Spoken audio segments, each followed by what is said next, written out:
दोस्तों, क्या छत्तीसगढ़ में अब 46% डीएटीआर भगवान भरोसे है? क्या कर्मचारियों पेंशनर्स को अभी और इंतजार किया जा सकता है या फिर कुछ उम्मीद है?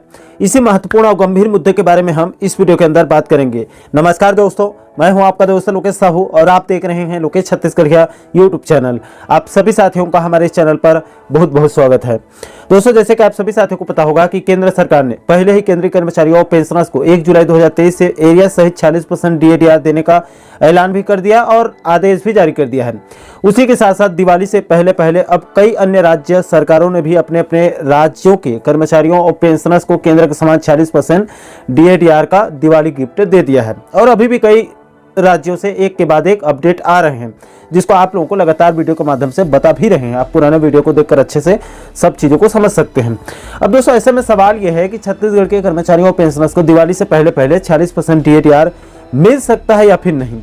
और मैं भगवान भरोसे क्यों बोल रहा हूं, उसे भी आप आगे ध्यान से समझिए। देखिए दोस्तों, अभी छत्तीसगढ़, मध्य प्रदेश और राजस्थान सहित 5 राज्यों में विधानसभा चुनाव हो रहे हैं और हमारे छत्तीसगढ़ में तो आज 7 नवंबर को बाकायदा पहले चरण का मतदान भी हो रहा है। ऐसे में प्रदेश में आचार संहिता लागू है, तो सरकार तो सीधा सीधा डीएटीआर वृद्धि नहीं कर सकता है, क्योंकि पूरा पावर अभी निर्वाचन आयोग के पास है और निर्वाचन आयोग राज्य के चीफ सेक्रेटरी को एक हिसाब से शासन प्रशासन चलाने की जिम्मेदारी देता है। यानी कि आप मान सकते हैं कि आचार संहिता के दरमियान चीफ सेक्रेटरी ही सर्वे सर्वा है। इसलिए सबसे पहले छत्तीसगढ़ कर्मचारी अधिकारी फेडरेशन के द्वारा चीफ सेक्रेटरी और मुख्य निर्वाचन पदाधिकारी से मुलाकात करके अनुमति लेकर राजस्थान के तर्ज पर डीए सहित 7वें वेतनमान के अंतिम किस्त एरियाज के अंतिम किस्त की मांग रखी गई थी। इसके बाद बीते 27 अक्टूबर 2023 को छत्तीसगढ़ कर्मचारी अधिकारी संयुक्त मोर्चा के पदाधिकारियों ने भी छत्तीसगढ़ शासन के चीफ सेक्रेटरी और वित्त विभाग के सचिव से मुलाकात करके उनको ज्ञापन सौंपकर दिवाली त्योहार से पहले पहले केंद्र के समान देय तिथि से 46% डीए और 7वें वेतनमान के अंतिम एरियाज किस्त के संबंध में ज्ञापन सौंपा गया था। तो उस दिन यानी कि 27 अक्टूबर को कर्मचारी नेताओं को चीफ सेक्रेटरी के द्वारा साफ साफ कहा गया था कि हम निर्वाचन आयोग से पत्र लिखकर निर्वाचन आयोग को पत्र लिखकर अनुमति मांगेंगे और अनुमति मिलते ही डीए और 7वें वेतनमान के अंतिम किस्त का आदेश जारी कर देंगे। इसके बाद इधर छत्तीसगढ़ के पेंशनर संगठनों के द्वारा भी 31 अक्टूबर को चीफ सेक्रेटरी से मुलाकात करके 46% डीआर यानी कि महंगाई राहत आदेश जारी करने की मांग रखी गई थी और उनको भी वहां से आश्वासन मिला था। लेकिन दोस्तों, इतना सब कुछ होने के बाद भी प्रशासन की तरफ से कोई प्रतिक्रिया नहीं आई। इसलिए कल 6 नवंबर 2023 को फिर से कुछ कर्मचारी नेताओं के द्वारा चीफ सेक्रेटरी से मुलाकात किया गया, जिसके बाद से छत्तीसगढ़ के कर्मचारी नेता छत्तीसगढ़ सरकार के साथ साथ छत्तीसगढ़ शासन के चीफ सेक्रेटरी से खासे नाराज हो गए हैं। आज सुबह प्रदेश के सबसे बड़े कर्मचारी नेता, अभी उन का नाम लेना ठीक नहीं है क्योंकि अभी आचार संहिता वगैरह लागू है, तो क्योंकि दोस्तों उनकी भी अपनी एक नौकरी है, उन्होंने साफ साफ कहा कि लोकेश भाई, छत्तीसगढ़ सरकार कर्मचारियों और पेंशनर्स के मुद्दों को गंभीरता से नहीं ले रहा है। इसकी हमें हैरानी नहीं है क्योंकि इस सरकार ने बीते 5 साल में हमें डीए के लिए रुलाया है। हमें सबसे ज़्यादा हैरानी चीफ सेक्रेटरी से है। हमारे बार बार निवेदन करने के बाद भी बीते 5 सालों में चीफ सेक्रेटरी ने एक बार भी परामर्शदात्री कमेटी की बैठक नहीं ली है, जबकि परामर्शदात्री कमेटी की बैठक हर 6 महीने में करने का नियम है। उस हिसाब से देखा जाए तो अब तक बीते 5 सालों में 10 बार बैठक हो गया होता, लेकिन चीफ सेक्रेटरी के हठधर्मिता की वजह से एक बार भी परामर्शदात्री कमेटी की बैठक नहीं हो पाई। अगर सही से टाइम टू टाइम बैठक लिया गया होता तो बहुत सारे विभागों के कर्मचारियों के कई सारे मांगे, उनके मुद्दे जो है वो पूरी हो गई होती, लेकिन ऐसा नहीं हो पाया। और अभी भी जब पूरा बागडोर सीधे चीफ सेक्रेटरी के हाथ में है तो वो चाहे तो निर्वाचन आयोग से अनुमति लेकर अभी भी डीएटीआर दे सकता है, लेकिन अभी भी कोई पहल नहीं किया जा रहा है, सिर्फ आश्वासन दिया जा रहा है। इससे हम लोगों में और प्रदेश के सभी कर्मचारियों पेंशनर्स में घोर नाराजगी है। इसके अलावा दोस्तों, मैं आप लोगों की जानकारी के लिए ये भी बता दूं कि आचार संहिता में डीएटीआर वृद्धि करना राज्य के सरकार और चीफ सेक्रेटरी दोनों के हाथ में है। कैसे, तो आप इसको ध्यान से समझिए।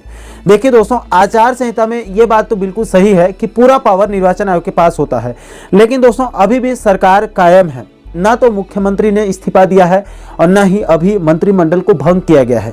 अभी सिर्फ आचार संहिता की वजह से वो सीधा कुछ नहीं कर सकता, लेकिन चीफ सेक्रेटरी के माध्यम से बहुत कुछ कर सकता है। और डीएटीआर वृद्धि करना प्रशासनिक काम है। इसके लिए ना तो बजट सत्र की जरूरत पड़ती है, न ही इसके लिए कैबिनेट बैठक की जरूरत पड़ती है। ये एक प्रशासनिक काम है, इसको हर 6 महीने में कर्मचारियों पेंशनर्स को देना होता है। और दोस्तों, ठीक है कि आचार संहिता में सरकार सामान्य स्थिति के तर्ज पर सीधा वृद्धि नहीं करता, लेकिन वो चीफ सेक्रेटरी को बोलकर निर्वाचन आयोग से अनुमति दिलवाकर डीएडीआर वृद्धि आदेश जारी करवा सकता है।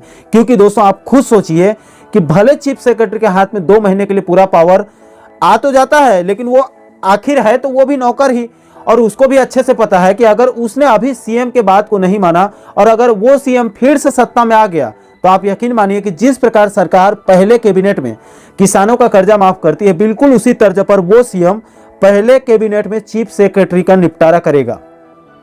क्योंकि दोस्तों सरकार से बड़ा चीफ सेक्रेटरी नहीं है। इसका सबसे सटीक उदाहरण खुद राजस्थान है। अभी 31 अक्टूबर 2023 को 11:19 में सबसे पहले राजस्थान के सीएम अशोक गहलोत साहब ने ट्वीट करके ऐलान कर दिया कि राजस्थान के सरकारी कर्मचारियों और पेंशनर्स के डीएडीआर वृद्धि के लिए निर्वाचन आयोग से अनुमति मिल चुकी है। इसलिए अब राजस्थान के कर्मचारियों और पेंशनर्स के लिए 46% डीएडीआर का ऐलान किया जाता है। इसके बाद उसी दिन 31 अक्टूबर 2023 को शाम होते होते राजस्थान वित्त विभाग से जो है वो डीए वृद्धि के संबंध में आदेश भी जारी हो गया। अब दोस्तों आप खुद सोचिए कि आचार संहिता में जब सरकार डीएडीआर वृद्धि नहीं कर सकती, कुछ नहीं कर सकती, तो अशोक गहलोत साहब ने ट्वीट करके ऐलान क्यों कर दिया और उसके बाद उसका पालन करते वित्त विभाग ने उसी दिन आदेश भी जारी कर दिया। इसका मतलब साफ है कि डीएडीआर के मामले में मुख्यमंत्री चाहे तो चीफ सेक्रेटरी को बोलकर निर्वाचन आयोग से अनुमति लेकर डीएडीआर वृद्धि करवा सकता है। इसके अलावा दोस्तों कुछ साथियों के द्वारा 2-3 दिन पहले कमेंट किया गया था कि छत्तीसगढ़ में 7 नवंबर से मतदान शुरू हो जाएगा, इसलिए अगर सरकार को कर्मचारियों पेंशनर्स का वोट चाहिए तो वो 6 नवंबर को डीएडीआर वृद्धि का ऐलान कर देगा। तो देखिए दोस्तों ऐसा है कि इस सरकार को कर्मचारियों पेंशनर्स के वोट की कोई जरूरत ही नहीं है, इसको वोट ही नहीं चाहिए। ये सरकार सीधा सीधा कर्मचारियों पेंशनर्स को देखकर भी नजरअंदाज कर रही है। आप लोगों को यकीन न हो तो छत्तीसगढ़ कांग्रेस के घोषणा पत्र को जरा एक बार और ध्यान से देखिए। इसमें कहीं पर भी कर्मचारी या पेंशनर्स या फिर बेरोजगार शब्द ही नहीं है। कोई मांग को पूरा करना नहीं करना ये अलग बात है, ये शब्द ही नहीं है इनके घोषणा पत्र में, यानी कि इसको आपकी वोट की भी कोई जरूरत नहीं है। और ये कर्मचारियों और पेंशनर्स के लिए सबसे बड़ी चिंता वाली बात है। और इस वक्त डीए से ज्यादा ये चर्चा, ये घोषणा पत्र जो है वो चर्चा का विषय बना हुआ है। इस मुद्दे पर जब फाइनल रिजल्ट आने के बाद एक अलग से सेपरेट वीडियो में चर्चा करेंगे विस्तार पूर्वक। अभी इस पर टिप्पणी करने का सही समय नहीं आया है। इसके अलावा दोस्तों अंत में आप लोगों को एक और महत्वपूर्ण जानकारी दे दूं। 2-3 दिन पहले मध्य प्रदेश के पेंशनर्स संगठन के प्रांत अध्यक्ष और कर्मचारियों और पेंशनर्स के मुद्दों को अच्छे से समझते हैं और साथ ही साथ प्रशासन के नियम कानून को भी बहुत बारीकी से समझने वाले व्यक्ति ने बताया कि लोकेश भाई, पहले इतना टेक्नोलॉजी नहीं होती थी, पहले इतना टेक्नोलॉजी वगैरह नहीं होती थी, तो चीफ सेक्रेटरी कार्यालय के अधिकारी या कर्मचारी डाक के माध्यम से भारत निर्वाचन आयोग को जो स्पीड पोस्ट वगैरह जो भी करते थे और पत्र लिखकर डीएडीआर वृद्धि की अनुमति मांगते थे। लेकिन अभी सब काम ऑनलाइन हो रहा है, इसलिए अब 2 मिनट में चीफ सेक्रेटरी साहब चाहे तो तुरंत ऑनलाइन लेटर भेजकर, यानी कि भारत निर्वाचन आयोग को ऑनलाइन लेटर भेजकर मांग कर सकता है और इधर से निर्वाचन आयोग से भी 5 मिनट में अनुमति भी आ सकता है। यानी कि इस प्रक्रिया में मुश्किल से आधा घंटा का समय लगेगा। अगर डीएडीआर देने की इच्छा शक्ति होती तो ये 5 मिनट का काम है, और नहीं देना होगा तो फिर तो 2 महीना भी बहुत कम है। तो कुल मिलाकर दोस्तों इन सभी चीज़ों को देखने के बाद और कर्मचारियों पेंशनर्स नेताओं से बातचीत करने से एक बात स्पष्ट है कि छत्तीसगढ़ में अब केंद्र के समान 46% डीएडीआर भगवान भरोसे है, क्योंकि इसको लेकर ना तो सरकार कोई पहल कर रहा है और न ही चीफ सेक्रेटरी साहब कोई पहल कर रहा है। सिर्फ नेताओं की तरह आश्वासन मिल रहा है। दोस्तों प्रशासन चाहे तो अभी भी डीएडीआर मिल सकता है, क्योंकि 12 नवंबर को दिवाली है, लेकिन जिस हिसाब से अपडेट मिल रही है उससे शासन प्रशासन दोनों को कर्मचारियों पेंशनर्स के डीएडीआर से कोई मतलब नहीं दिख रहा है। इसलिए अब डीएडीआर मिलना अभी बहुत मुश्किल लग रहा है। बाकी दोस्तों इस मुद्दे पर हम लगातार प्रदेश के कर्मचारियों और पेंशनर संगठन के नेताओं से संपर्क में हैं। जैसे ही कोई नई अपडेट मिलेगी तो आप लोगों को आने वाले वीडियो में उसको जरूर बताएंगे। इसके अलावा अंत में मध्य प्रदेश के कर्मचारियों और पेंशनर साथी जो इस वीडियो को देख रहे हैं उनके मन में भी जिज्ञासा होगी, तो उनको भी मैं बता दूं कि देखिए दोस्तों मध्य प्रदेश में अभी आज डीएडीआर की क्या अपडेट है, इसको लेकर आज सुबह पेंशनर्स नेताओं से जिनकी चीफ सेक्रेटरी वित्त सचिव से बातचीत होती है उनसे संपर्क करने की कोशिश किया था, लेकिन आज उनसे बात नहीं हो पाई। जैसे ही उनसे बात होगी और एमपी के डीएडीआर को लेकर कोई लेटेस्ट अपडेट मिलेगी तो उसको भी आने वाले वीडियो में आप लोगों को विस्तार पूर्वक जरूर बताएंगे। बहरहाल दोस्तों, छत्तीसगढ़ के कर्मचारियों पेंशनर्स के डीएडीआर के इस वक्त की स्थिति और शासन प्रशासन के उदासीन रवैये को लेकर आप लोगों की क्या राय है, नीचे आप कमेंट सेक्शन में अपनी प्रतिक्रिया जरूर दीजिएगा।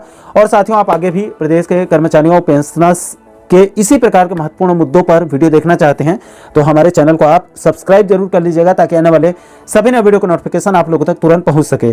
दोस्तों, अभी के लिए फिलहाल इस वीडियो में इतना ही। मुझे दीजिए इजाजत, मैं मिलता हूं आपसे एक और महत्वपूर्ण मुद्दे के साथ, महत्वपूर्ण टॉपिक के साथ। तब तक के लिए जय हिंद, जय छत्तीसगढ़।